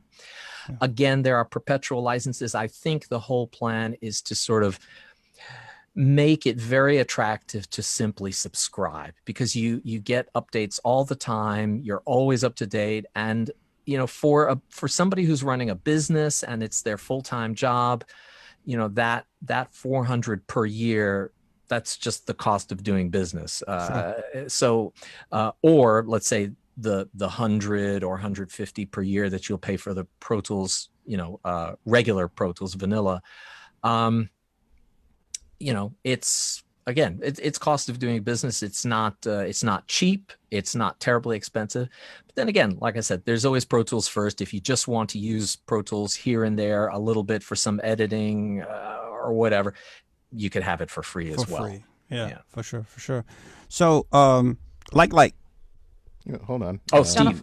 With the Logic question. Logic has a 90-day trial right now, I believe. I don't know if that's going to be an ongoing thing or that's just something they're doing for lockdown. But currently there's a 90-day trial. It didn't start until after lockdown, so hopefully they'll keep it around after that. But so those are your options: 90 days, and then you can choose to purchase after that. We should say as well, before we move on from this, that none of the accessibility costs anything extra with these four that we're talking about here. Yep. No. That's true. Yeah. Okay. All right. So whether it's an evaluation period or whether it's a cut back, kind of stripped back version in the case of Pro Tools First, there is It's a the free same. option to try Right. any of these, Good and point. none of the accessibility is going to add an additional cost. Good point. Good point. We're Well- at 13 after the hour. I just wanted to say Nectarios has his hand raised, and then Okay. after we How'd you have say his name? Nectarios Malas. I believe he's Greek, but I'm just guessing because I'm Greek. I'm not sure. Oh, notorious. Anywho, that's nice, man. just so everyone knows, please join our mailing list as well for the follow-up. We have 4 in the queue. Keenan will be next, and Nectarios, you are live. Hey. Talk Greek to me, Nectarios. It's all Talk Greek. Greek. It's all Greek. Opa. Hey, Opa. Opa. Oh, it makes me in the mood for a souvlaki. I know, Oh. me too. Nectarios, are you there? I'm trying to unmute you, sir. I've only had those in New York. Yeah. I'm gonna order a euro for dinner. I'm gonna move on to Keenan because I can't. Yeah, Come back to Nectaris. Yeah, I'm gonna come back. for to sure, him. for sure, for sure. All right, can you hear me now? Oh, there you go. Here he is. Oh, hey. In the nick of Yep. time. All my right. son. In the Well- nick of time. Well, hello, and thank you for this wonderful seminar. This is Nectarios. I hope you will understand my English. Oh, Yes. very, very It well. will sound Greek to you. Yeah. And so I am primarily a keyboard player and a vocalist, and I've been trying to learn Logic Pro by myself. I've done a few things, and I consider taking a course with ISM Music about Logic, if that's possible. That's why I'm here, one of the reasons anyway. And Very possible. well, what I would like to ask is, I'm trying to make up my mind, being on a Mac, whether to stay on Logic or to go to Pro Tools. And I decided at first to go with Logic because I could spend like $200 and have an all-in-one package. Mainly interested in using MIDI and software synthesizers. A few recordings with voice, but mostly in MIDI. So I'm interested in what the regular Pro Tools has to offer in terms of sound libraries and if they are accessible and I can use them. And the last thing is how much a control surface will speed up, will help a blind person to use any of these DAWs really, but being on a Mac, I'm mainly interested in Logic and Pro Tools. And thank you very much again for this wonderful seminar. Oh, thank you, sir. Thank you.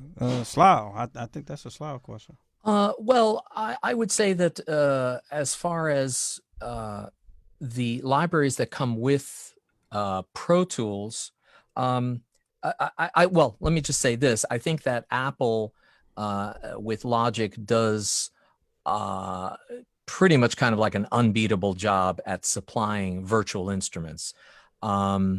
Pro Tools has come a long way and has started over the recent years adding virtual instruments to the standard Pro Tools.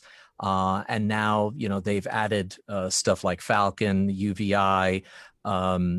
They have the sort of original advanced instrument research, Air music, synths like Expand, Velvet, Vacuum, a whole bunch of stuff. And those are accessible. I think still, if you look at it, Logic out of the box has more in terms of virtual instruments, maybe a little bit more diverse. But it's comparable, I would say. And as far as control surface,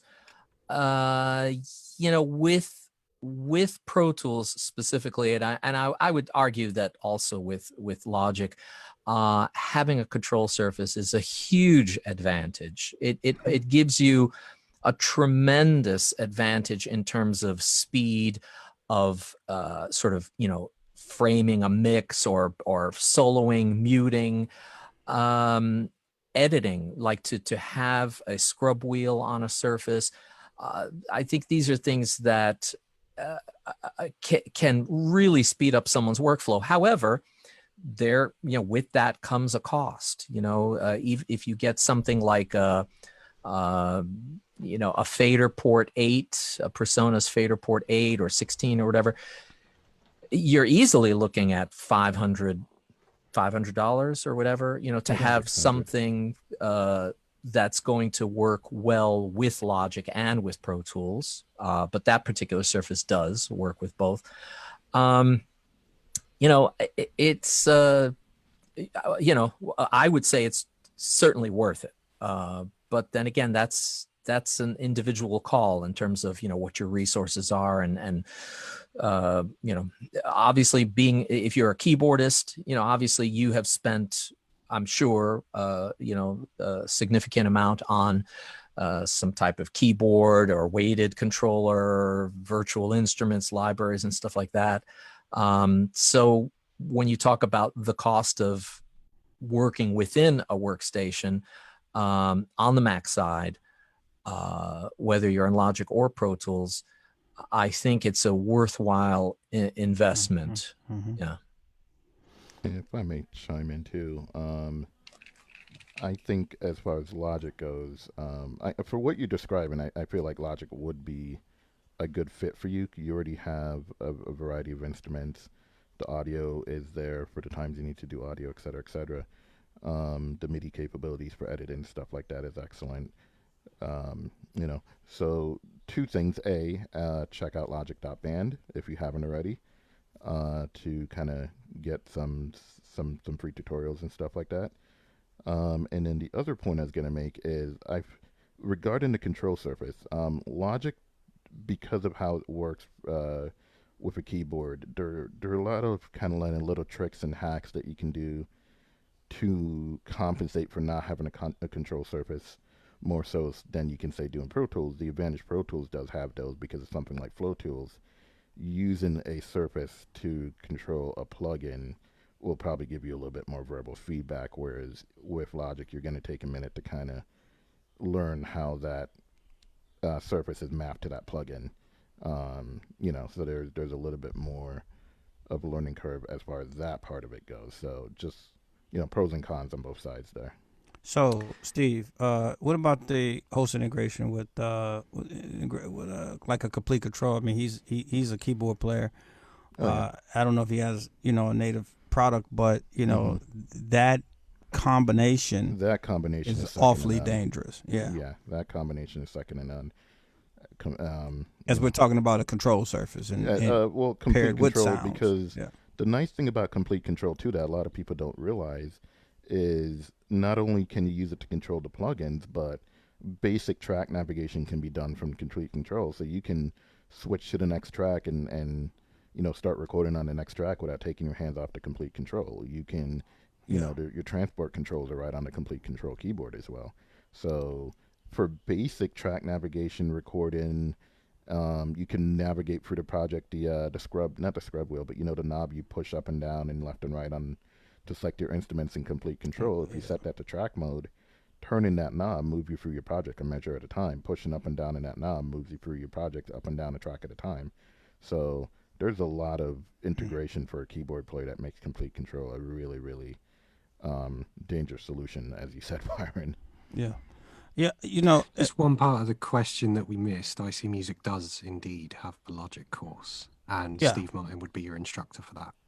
And on top of all of this, one of the things that I look at when recommending to folks is exactly the information that you kind of threw out there. First, I'm a keyboard player. That kind of says to me, like, okay, you're looking to compose, on a regular basis, and Pro Tools is amazing for a composer. It's great, but inherently Logic just has that flow that makes things a bit more, I want to say, creative. It allows you to be creative. Just like in that complete control, not taking your hands off the actual controller, and you just one of the most overlooked features in Logic too when it comes to arranging and composing is locators. and that makes like arranging a track so fast and so quick that I don't think, it's one of those things that I don't think a lot of people get early on, but like once you kind of figure that out, arrangement markers are kind of even a little bit better, but that's unfortunately not really accessible yet. But just the way you can just drop locators and repeat and move and insert space and just quickly just lay a track out once you get the basic skeleton of it done is the fastest workflow I've seen in any DAW for arranging and composing. Yeah. I do digital composing and in Pro Tools actually. I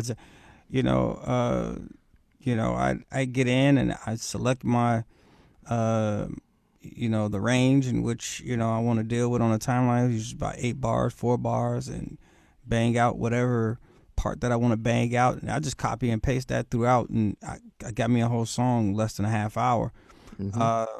And so in using Pro Tool sounds, the sounds that comes with that software. Now I will say this: it does take a lot of sound design, which you don't really have to do on Logic like that because the sounds are a little bit more hyped up. But I say that to say that that is an option too as well that I just want to put out there. All right. I disagree with that. Yeah. All right. Yeah. Well, thank you. How you pronounce the name again? I'm sorry. Nectarios. Nectarios. Oh. Yeah. Amazing, man. Thank you, sir. And feel free to reach out too. Per your convenience. Like. Great. We have Keenan, John, and Can. Keenan, you're up. Keenan. Hello. Hello. How you doing, sir? Maybe I'm talking to myself. No, we're just waiting for, maybe he's unmuting. Oh. I also asked him to unmute. Oh, yeah. Okay. Nice. If you're on the Mac, sorry about that. There you go. Hey, Keenan. Sorry about that. I'm at work right now. There you go. How you feeling? And I'm all right. I really appreciate you guys taking the time to do this. I'm a long-term musician. I've been playing guitar for like 25 years. I never really, just until recently, got into production. So I'm really Keenan, tell Keenan. everybody at work to shut the hell up. Yes. Sorry, I'm working in a building with over 100 sewing machines. So. Oh my goodness. Ooh.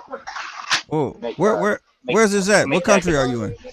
I'm in the United States. The United States? Okay. Yeah. Okay. What? We make jackets for the U.S. Army. Nice. Bunch of face masks going on over there. Yeah. Huh? Yeah. Oh, yeah. Anyway, I'm really a layman when it comes to these production and DAW. I'm just getting started. And so what I'm actually, the reason I came across this is I did a search on the most accessible DAW out there, and I came across IC Music, and of course this webinar, and I downloaded the comparison files and listened to them all. I did all this yesterday. And so pretty much what I'm trying to get at is, one, I definitely would like to set up a consultation because I would like to know what kind of hardware I'm going to need for the particular DAW I'm going to eventually purchase. Because I have like an old Lenovo laptop, which might do the trick. I just don't really use it all that much. But I would primarily be using for like audio recording.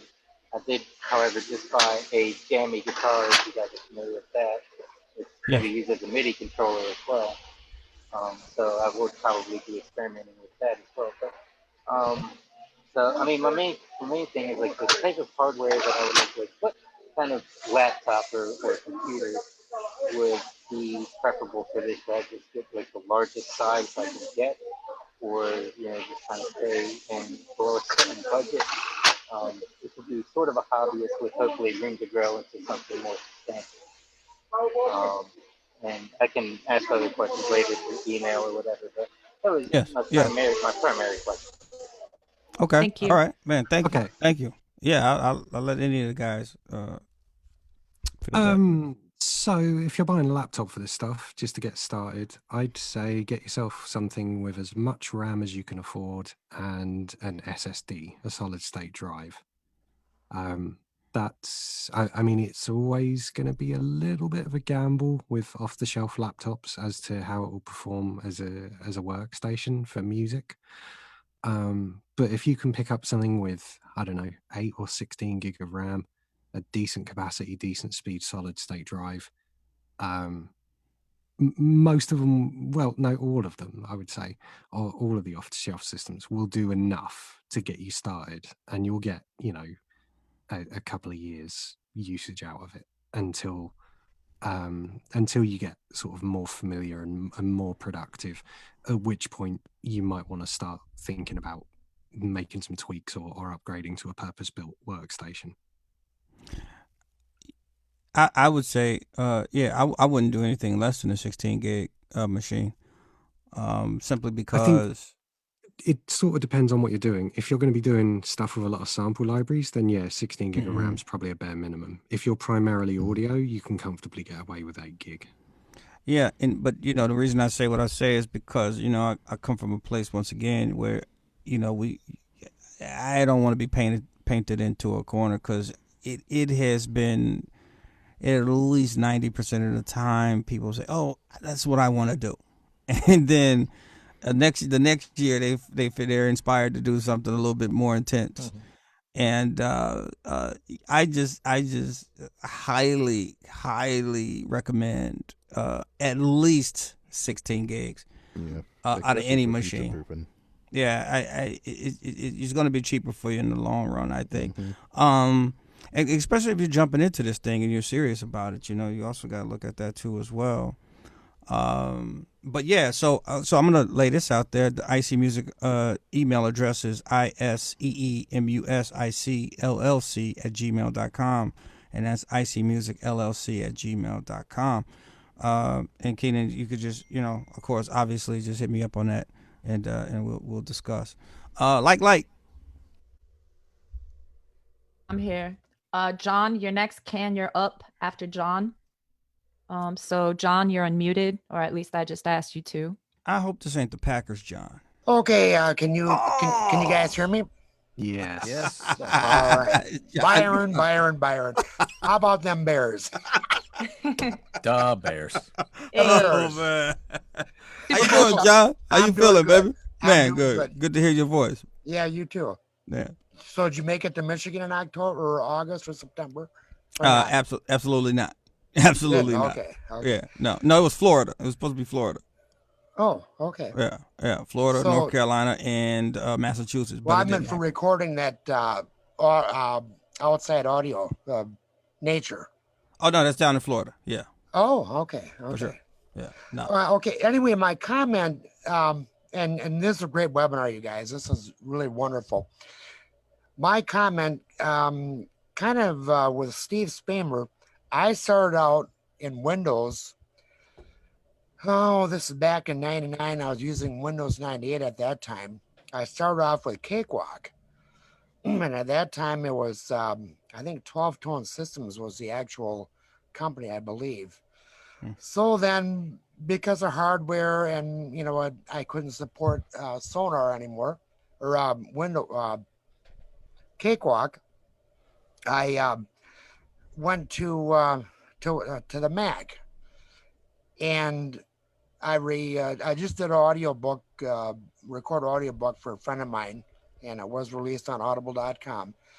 And he uses, just for editing files, Adobe Audition. He said just recently to me, so I know your Pro Tools setup, set up for accessibility. I said, no, this is right out of the box. And that's for me, this one is very important. Now, when I was using Cakewalk and with Window Eyes, I had to, get set files and so on and so forth. And I mean, it worked, but with Pro Tools, even I've been using Pro Tools since 2013, I think.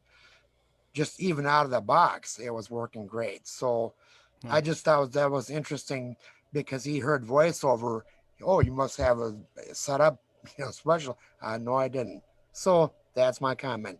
And again, thanks all for the webinar. Nice. Thanks, John. Thanks, John. It's John. What's interesting is too, Sly was mentioning Flow Tools, and I just want to put this out there that Flow Tools is just a workflow enhancement. It is not necessary to drive Pro Tools, the software. Right. It's simply there as your eyeballs, right? That's the way I look at it, at least. Yeah. Well, that's interesting. I mean, to what actually picking up what Steve Spamer mentioned earlier about sort of like the goal of doing any kind of scripts for Samplitude. The idea is to make yourself obsolete, in terms of accessibility. Sure. As far as the goal of Flow Tools specifically was to sort of make the use of Pro Tools more efficient.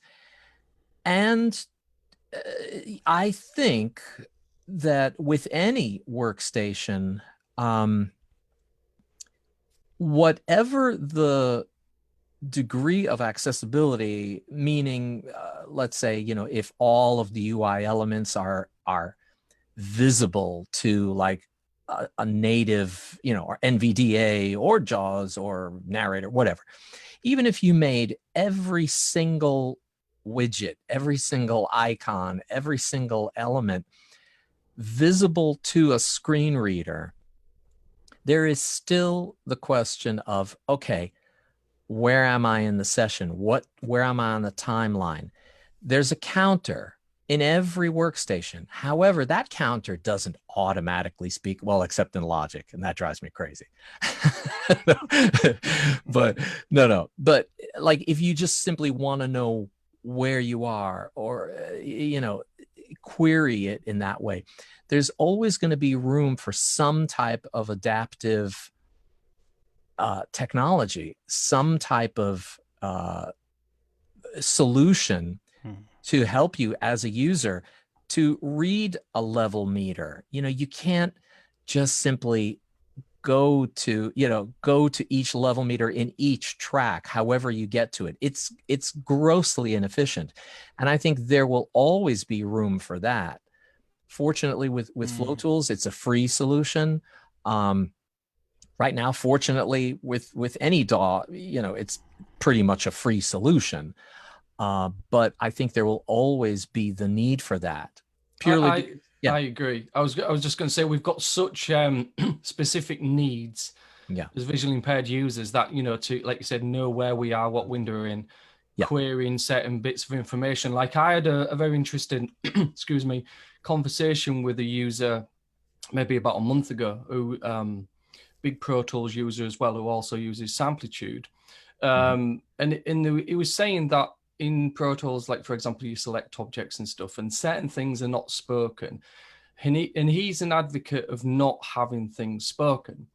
And I was trying to get across to him that it's trying to cover the ground between the person who's new to this and the power user. Sure. And it's bridging that gap between what information you should offer to the user. And this is the decisions like we have to make all the time, especially when I'm doing this thing. Yes. What should this do? Should it speak this? Should it speak that? Should it, should we query it? And you cannot win, So you're absolutely right. And to paint a picture here, or to give an example, I believe that it is a developer's responsibility to make their product accessible in the sense that it hooks into an accessibility API to the degree that other solutions can be incorporated. However, it is not their job to make their software cater to blind users. Absolutely. No, absolutely. And unfortunately, we've had a situation where with Pro Tools, that actually happened, where Pro Tools itself is voicing the selection of tracks.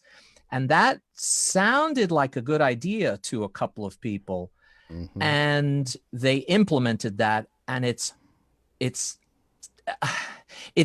terrible. Yes, it's clunky. For a couple of reasons. Yeah. And we already had a solution for that, and now we've sort of taken a little step backwards. And it's okay. So that doesn't matter. We have a good relationship with Avid, and we can fix that over time. It's not the end of the world. That's fine. But I would just like to say that any developers out there working with blind users, you will get those people who think, oh, I want this to automatically speak to me. And you will get other users that will say, I do not want to hear that information. It is absolutely unnecessary to hear that because of this and this and this reason. And you have to have a good cross section, and you have to have discussions and come up with a solution that works. Because otherwise, if you run into situations like you just described, Steve, it's not good. It's not a black and white situation, is it? Yeah. I think what this point kind of boils down to is that accessibility and productivity are two very separate things. Yeah. And just because you've got one, it doesn't necessarily mean you've got the other. But that's where solutions like Flow Tools step in. Yeah. And that goes back to what I was saying earlier about using a control surface. Because of Flow Tools, it's definitely a little bit more efficient to do that in Pro Tools. But look at the difference in efficiency between where I'm not knocking Avid at all, but Avid have implemented auto voicing of track selection, and Slough, someone that's been using Pro Tools for nigh on 20 years, is saying it's not great. Versus look at how much efficiency and extra productivity Flow Tools provides because it was developed by someone with a grounding in the screen reader user experience. Well, then, I think that's what we can't expect developers to have. Exactly. I think that's a good point, Scott. Because Flow Tools really, I personally think, and I'm getting a little philosophical here. I personally think you need to have a strong Pro Tools. You should be a strong user. Yeah, you should be a strong user before you jump on the Flow Tools, because the program is just accessible out the box. So know that first, and then move forward into this enhancement. I think also part of what is an issue here with it could be, I don't know about Logic. I don't know about the other DAWs, frankly, but I'll say that from a Pro Tools perspective, this is a piece of software that even people at Avid themselves, they will say Pro Tools is deeper and wider than any one person can really grasp in terms of all of its features and the entire scope of what it can do. Yeah, true for all of them, I think. It's true for all of them, I'm sure. But there is you have people who are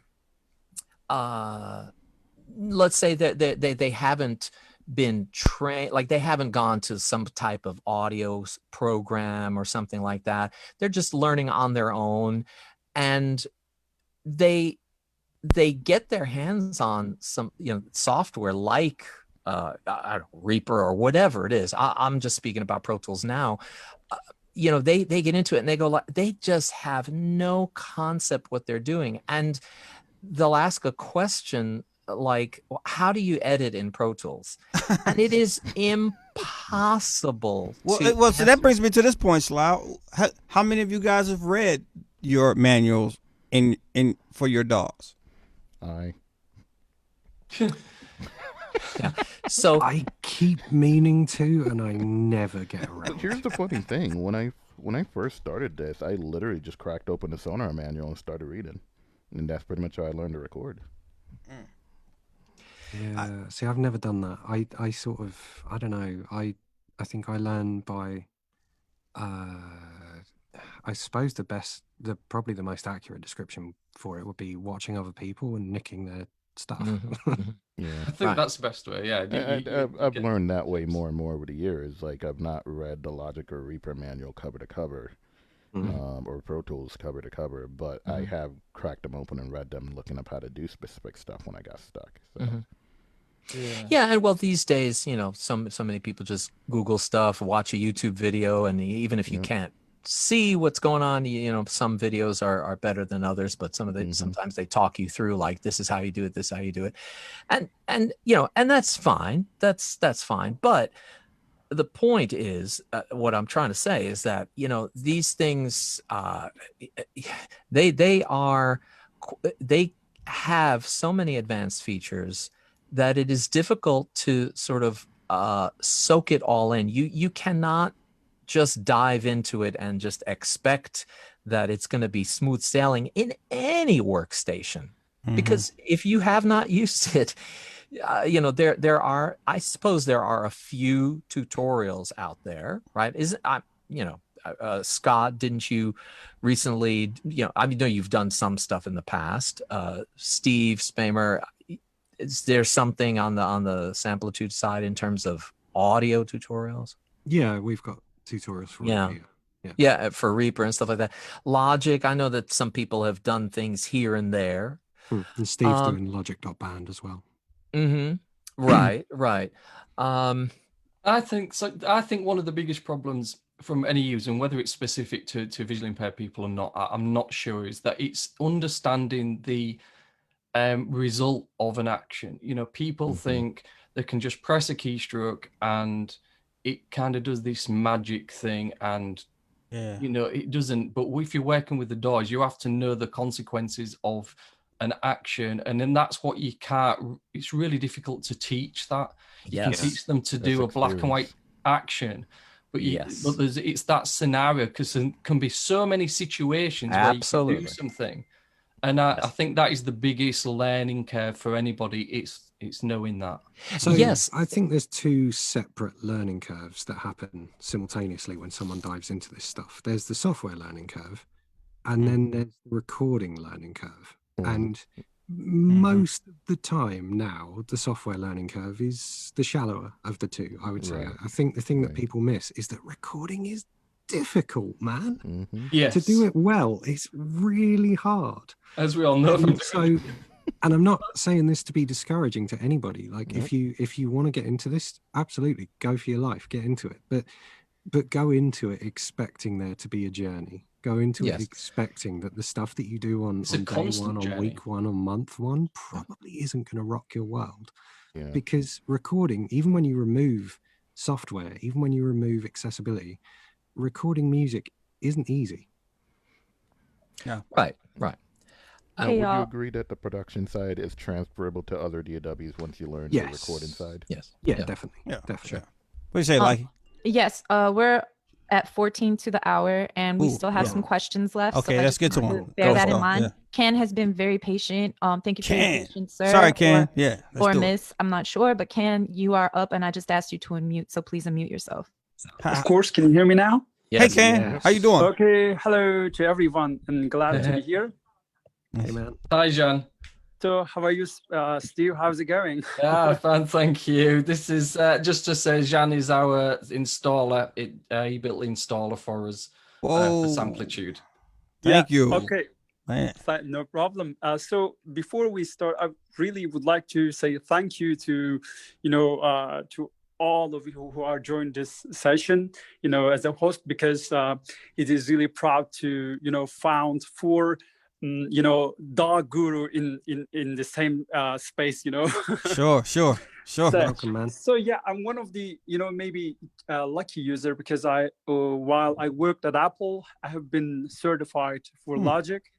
So after that, I've just found Samplitude, and fortunately I have just joined a group to help Steve to make changes for the world, and also after that, I met with Reaper So I've also, learned some basics of Reaper. And to be honest, that the demo that you shared before this session, the 12th section, it is most and great, getting start guide that I have seen. It's really awesome. It's really awesome because until now, there are multiple conversation or discussion were made on WhatsApp group, emailing list, and, some maybe forums and so on. But I think this is the first time we have compared 4 different DAWs in same workflows. Yeah, I've never seen this done before. Yeah, so really, really thank you for this great job. It's very awesome because when you split into different audio parts, for example, I think, Scott, you have done it and you shared within the list, for example, getting started with Reaper or getting started with Logic and Pro Tools and so on.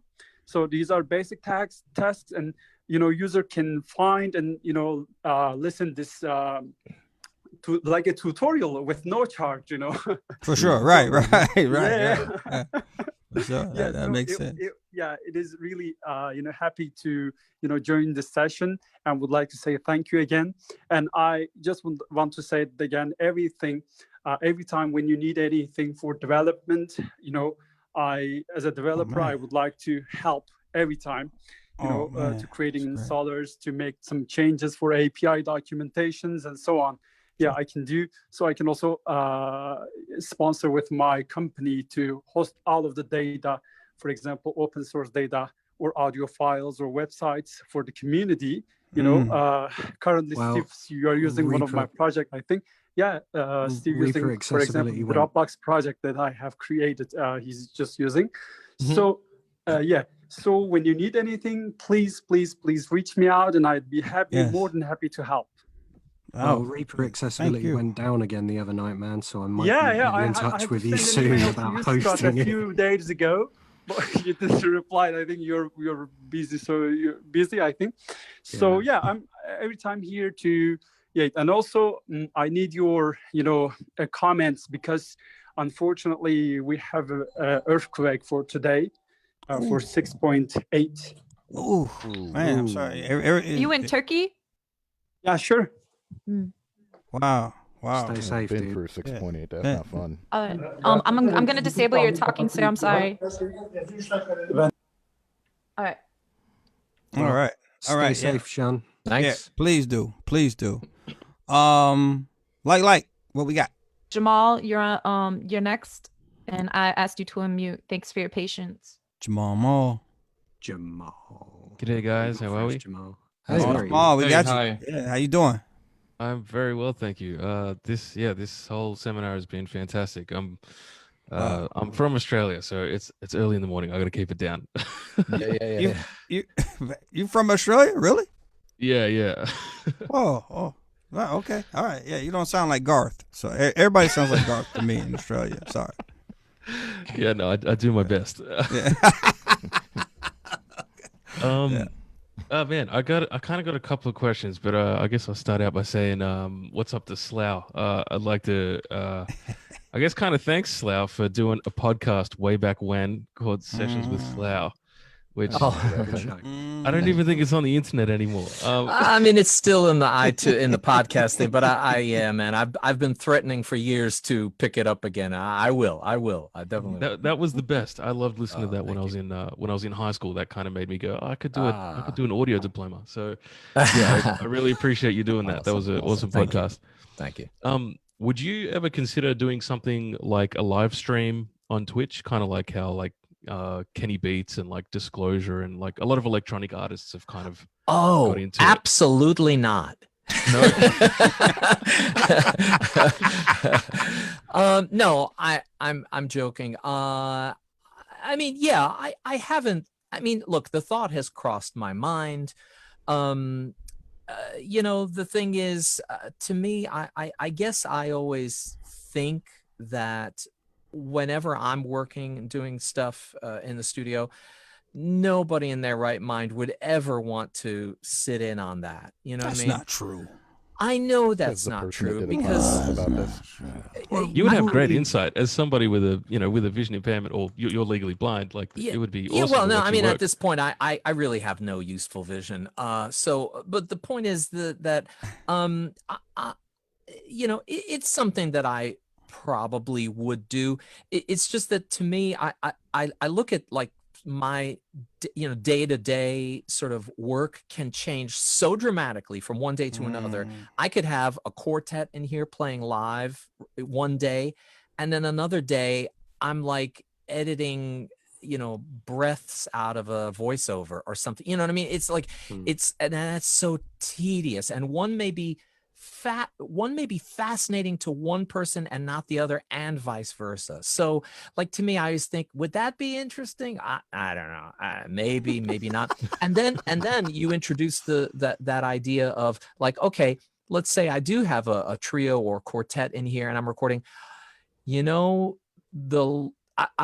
suppose it's the kind of thing you set it and forget it, but it's like it's the last thing on my mind when I'm setting up for a session to try and think of, well, let me do a Facebook stream, or whatever, like, oh wait, but which camera oh man, I guess I could use my phone, but what if something and somebody calls or something, like I haven't addressed any of these variables yet. But I have thought about it. So if I've thought about it, then there's a good chance that I probably will do that in the future. So hey, in the new year, I suppose. Yeah, I'm getting to the point where I'm getting my clients to attend via Zoom. Like I'm talking about clients who are like producers rather than singers. Obviously, singers are not attending via Zoom. Are you asking about this, Jamal, because you want more kind of fly on the wall insight into how people are working, like we did with the last few segments of the accessibility comparison? Is that where the question is coming from? For the sake of timing, but for the sake of timing, I disabled his speaking, but I can enable it again. Right, go ahead. I think he had a couple questions. Let's make sure. Jamal, you're live again. Awesome, thanks. Yeah, I would definitely tune into that, Slough, for sure. But if I did, I have to ask about third-party plugins. I personally don't have any third-party plugins, but I'm curious to know when before you purchase them, how do you know if they're accessible and things like that? Like, is it a given that third-party plugins are accessible? Or no, very much not. Nope.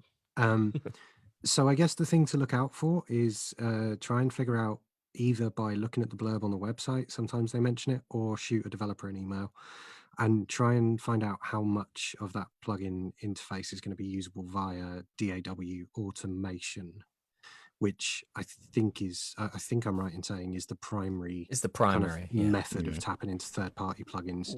What DAW are you using? Yeah, which workstation?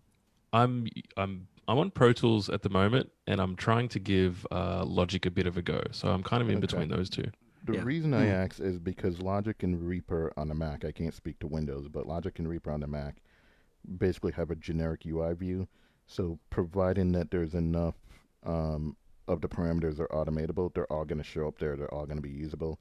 What you'll miss out on is something that they don't deem making an automatable parameter, A, and B, any presets that are in the plugin's proprietary preset browser. And sometimes there are workarounds for the preset stuff. Right, sometimes they are. And some companies have been starting to get better about making at least the preset browser part of the main interface accessible.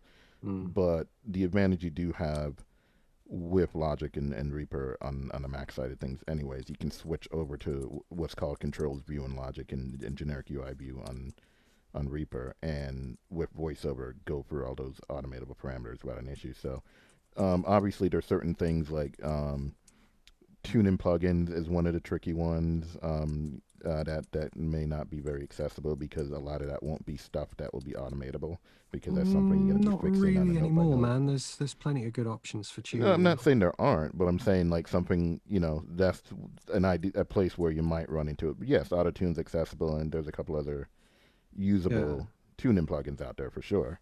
But like when you start to get into, I guess I should say something like, the advanced features of something like Melodyne and Revoice Pro, where you're really like reconstructing something or tune in multiple notes instead of just a single note and stuff like that. Yeah. You know. So Jamal, what I tend to do here is if I can't figure out how much of it is going to be usable via just generic DAW automation, I'll write to the developer and ask them for a list of stuff that's been exposed to that. And then if there's a demo, I generally grab that and try it. If These there's not a days, demo, so many, yeah. or if there's Yeah, not a most things demo, have a demo. generally I write to the developer, explain the situation, and quite often they'll sling me An an NFR. activation NFR. and not for resale license to test it. Yep. So that's basically what the process is here. Yeah. Cool. Hey Jamal, Right. thanks for that question, brother. Thank- We're gonna have to move forward because I know we're running into 2 the minutes wall to of the time. hour. Yes, and Okay. all we have now are Q&A. So this is a comment from Ed Gray. He says reach out to him. This is Avid now that I'm speaking of, for those of you who don't know, and that's ed.gray@avid.com. And now Tommy Carroll asks which DAW has the best access to modern sample instruments. I think that may have been discussed, but gentlemen. Probably Logic, I'd say, out of the box. Out of the box, most likely Logic. Yeah. Yeah. And the final question is from Daniel Contreras. What made you guys settle into the DAWs that you use? See the first question. Kind of talked about that back at the start, didn't we? Yeah. Yeah. Catch it on YouTube. And essentially, Daniel, the answer is I'm cheap. That's why And Jamal I said like thank being you, by able the to way. edit loops. Oh man, thank you, Jamal. You're the Thanks, man. Jamal. You're the man. Hey, you know, I know I settled on Pro Tools because I was told at the time that that was the most accessible DAW.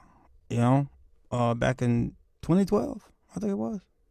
I think it probably was back in 2012. Back in 2012, yeah. So I got a question for the panelists. You're on the phone.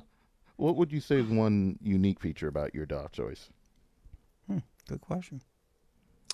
Oh man, do I have to pick Unique. one? I know for Reaper, for me, it's It's custom just that there are actions. two, and they're both really important. Go on Can I then. have two? Give him up. cool. So I'd say the accessibility and the DAW itself being portable is a big thing. 25 megabytes, right?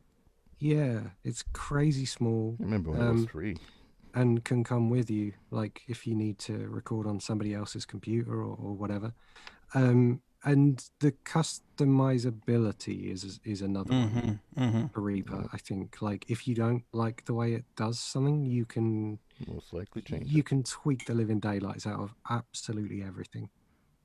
To I think a greater degree than I've seen in any of the others, which can be a blessing and a curse, to be fair. Sure. We have a question from Renee, and thank you for being patient, Renee, and calling me out. I own Reaper and Samplitude. Can I get them to work together? Can I export a project from one to the other? No, not really. Man. Not a project. Not a project. I mean, you can Rewire. Yeah, you can rewire them together, so one DAW can drive the transport of another. It's probably more hassle than it's worth, I'd say, unless you've got a very specific use case that export some waves. That's it.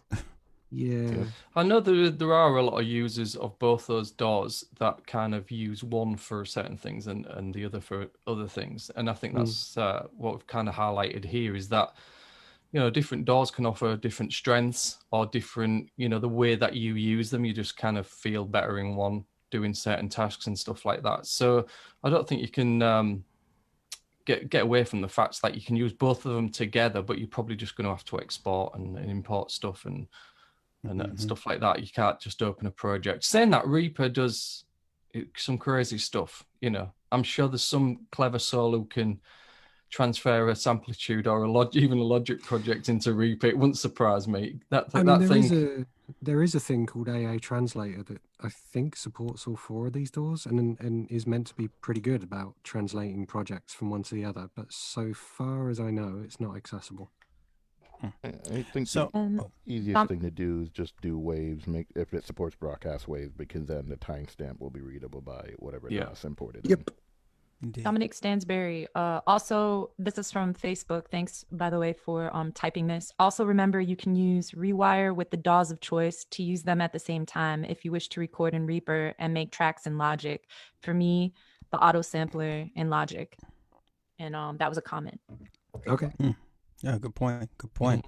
So, yeah, so I know we're up at the end here. I really want to thank some people.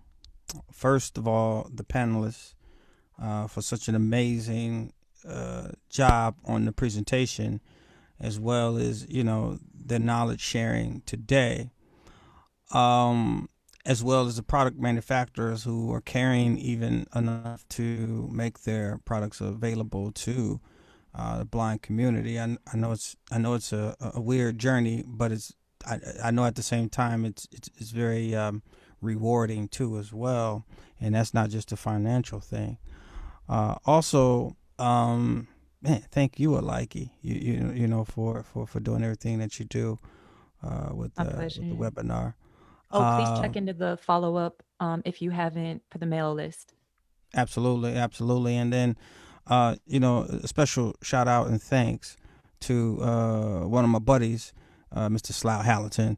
Ladies and gentlemen, this was definitely his baby, and he allowed us to present it here at IC Music. And thank you for facilitating this discussion, because this is really the equal part of the other side of that coin, to be able to discuss the comparisons and stuff like that. So thank you. Sure. Steve Spamer, I'm going around the table. Steve Spamer, thank you for the work that you're doing, accessible work with Samplitude. I've learned a lot myself just going through. I found myself, looking forward to hearing, because I listen to, we have our trainings recorded, and I listen to Reaper training and stuff like that. So I'm very familiar with it, very familiar with the other, 3 DAWs, and of course. But Samplitude was a learning experience in this presentation. So. Well, like I said, thank you for firstly, Slough, for inviting myself, into this arena, because obviously Samplitude has been, a bit of the tortoise in the race, if you want to put it that way.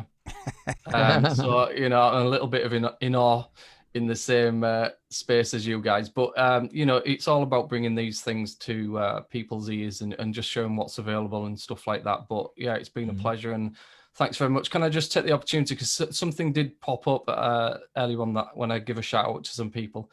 Sure. Another person who I forgot was Pete Torpy. I just want to give him a shout out, because Pete has worked with me doing Braille in Samplitude as well, which is also available. And it hasn't been mentioned. Wow. So you can actually use a Braille display with quite a lot of that. So thanks to Pete Torpy. But thanks, guys. Appreciate it. Scott Chesworth, thank you, sir. Once again, you already know all the work that you do. Yeah, in Reaper, man, jumping Jehoshaphat. He does nothing. He tells jokes at those horror meetings. Right? Just hold up a second. I'm just unsubscribing Steve Spamer.